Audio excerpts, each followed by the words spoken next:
Hi, I'm John, and welcome to the Wooden Nickel Workshop. Today we're picking up where we left off in the last video, where we completed the construction of the A-frame pig shelter. Today we're going to focus on the area, the perimeter surrounding the pig shelter, and create the actual pig pen. The theme for the pig shelter was on a budget, or being thriftiness. Don't really want to skimp on the actual enclosure that's going to keep the pigs contained. Having a good fence, a good way of keeping the pigs in. This is not only going to make things easier on me, but it's also safer and better for the pigs. So we're off to the farm store, get the materials that we need, and we'll start constructing the pig enclosure. So what we're going to do is we're going to build a 16 by 16 enclosure, hopefully pretty simple and sturdy and designed with the pigs in mind. Basically got some hog panels, some T-posts, and some fence posts here.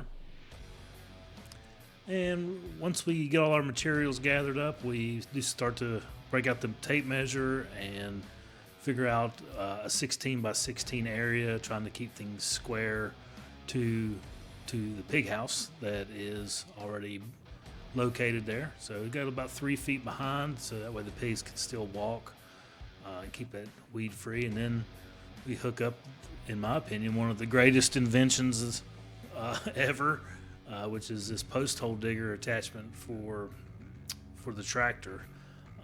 This thing really does a fantastic job, makes super short work out of what can be a really difficult job of digging post holes.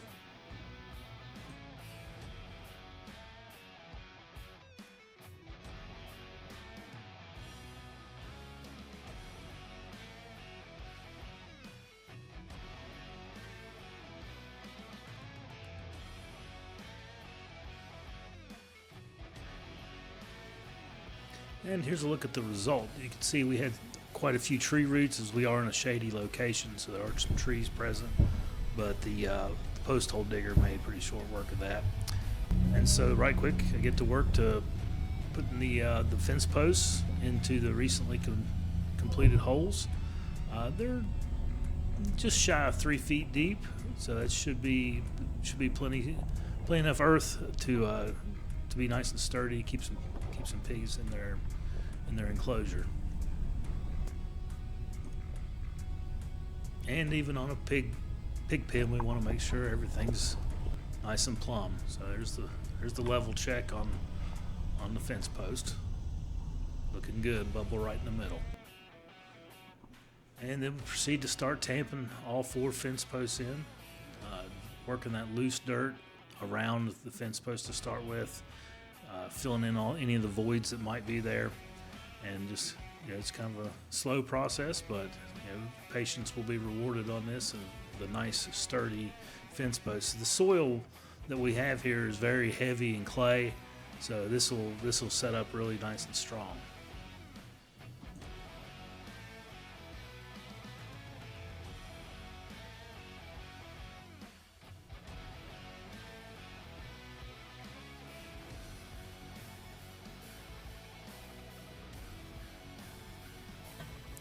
So once we got the wooden fence posts in on the corners, halfway in between each of them, we're going to put in some T-posts, about 8 feet apart, so that way the hog panels have something to connect to provide a little extra strength. Those hog panels are pretty long. And then just set the hog panels up and grab some staples and just start stapling them to the fence posts.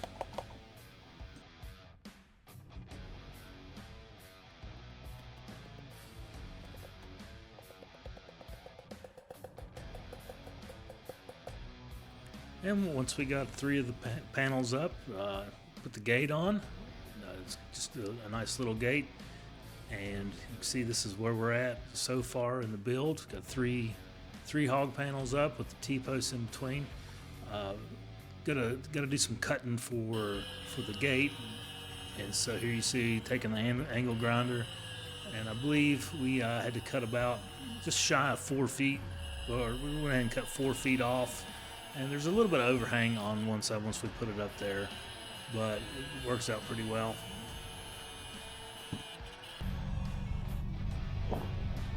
And to add a little reinforcement to keep the hog panels attached to the posts we put on, taking some high tensile wire and doing my absolute best to get that stuff wrapped around this fence post to give a little added extra security, a little extra strength, because those pigs, this is a physical barrier, and they will test it if the electrical wire that we plan on putting in fails. So every little bit helps here, and that stuff is tough to work with. And you see, pop that off. Always make sure picked up all my tag ends to make sure that there was nothing going to be there could cause any damage or harm to any animals that get in there. So that's where we're at. So, time to start with the electrical wire. Try to put all the T-post brackets on about snout height, about 12 inches up. So that way, if they're rooting around, that's kind of what they'll hit. So you can see all the T-post insulators going on about a foot high.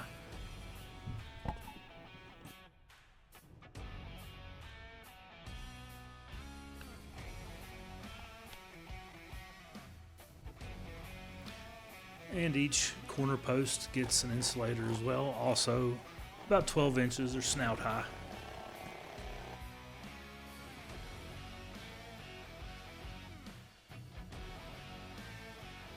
So once all the insulators are on all the T-posts and all the fence posts, it's time to start running the electric wire.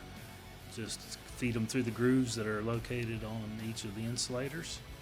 And as far as the gate goes, that's where we're going to enter from, and got a spring clamp, a spring on it, and you just pull it tight across the gate and be able to take it off. And just like that, this little corner of the homestead is ready to welcome some new residents.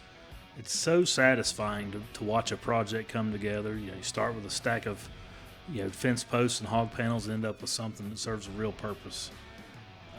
It just feels so rewarding. Every fence you set, every board you cut, every shelter you build is just another step in creating a place that's a little bit more self-sufficient, a little bit more connected to the land. So I hope this build gives you a few ideas for your own property, whether you're raising pigs for the first time or just looking for a better way to house them. If you enjoyed following along, I'd really appreciate it if you'd like the video, subscribe to the channel, and maybe share it with someone who loves building and homesteading just as much as you do. So thanks for spending part of your day with me, and until next time, don't take any wooden nickels. See ya.